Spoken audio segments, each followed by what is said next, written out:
വെള്ള അവൽ ഉപ്പുമാവ് അങ്ങനെ ഉണ്ടാക്കുന്നത് എങ്ങനെയാണെന്ന് നമ്മൾ കാണിച്ചു തരാം. വെള്ള അവലെടുത്തു,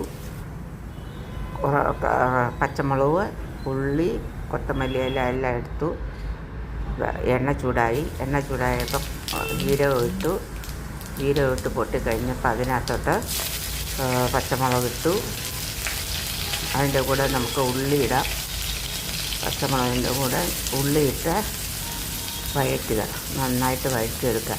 ഈ പച്ച വെള്ള അവലിന് പകരം ചുവന്ന അവലും കൊള്ളാം കേട്ടോ. ഇതിൻ്റെ കൂടെ നിലക്കടലയോ കാഷ്യൂനട്ടോ ഒക്കെ ഇടേണ്ടവർക്ക് ഇടാം. ഞാനിട്ടില്ല, അത്രേ ഉള്ളൂ.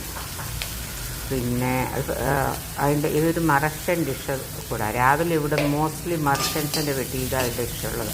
അപ്പം അത് വഴന്നു വന്നപ്പോൾ നമ്മൾ മഞ്ഞൾപ്പൊടി ഇട്ട് കൊടുത്ത് ഇത് എത്ര ഡെക്കറേറ്റ് ചെയ്യണം അത്രയും ഡെക്കറേറ്റ് ചെയ്ത് നമുക്ക് കഴിക്കാം. അത്രയാണ്. അതിൻ്റെ കൂടെ നമ്മൾ കഴുകി വെച്ച അവൽ നന്നായിട്ട് 2-3 വട്ടം കഴുകണം. അമക്കി പിടിച്ച് നേരിടി കഴുകല്ല, അങ്ങ് പൊടിഞ്ഞു പോകും. ഒന്ന് വെറുതെ പൈപ്പിൻ്റെ മുന്നിൽ ഇട്ട് കഴുകിയാൽ മതി. അതിനകത്ത് കൊത്തമല്ലിയിലയും കൂടെ ചേർത്ത് പാകത്തിന് ഉപ്പും ചേർത്ത് നാരങ്ങ ഇഷ്ടമുള്ളവർക്ക് നാരങ്ങ നീര് ചേർക്കാം. ഇല്ലെങ്കിൽ നമ്മൾ വിളമ്പുമ്പോൾ സൈഡിൽ നാരങ്ങ വെച്ചാൽ മതി. ഇതൊക്കെ ഞാൻ വിളമ്പി വെച്ചിരിക്കുന്നില്ലേ. അതിൻ്റെ മുകളിൽ ഞാൻ ഇച്ചിരി തേങ്ങ ഇട്ടു, ഇച്ചിരി മിക്സ്ചർ ചേർത്തു. മിക്സ്ചറും കൂടെ ചേർത്ത് നാരങ്ങയും കൂടെ സൈഡ് വെച്ചാണ് ഇങ്ങനെ കൊടുക്കണം.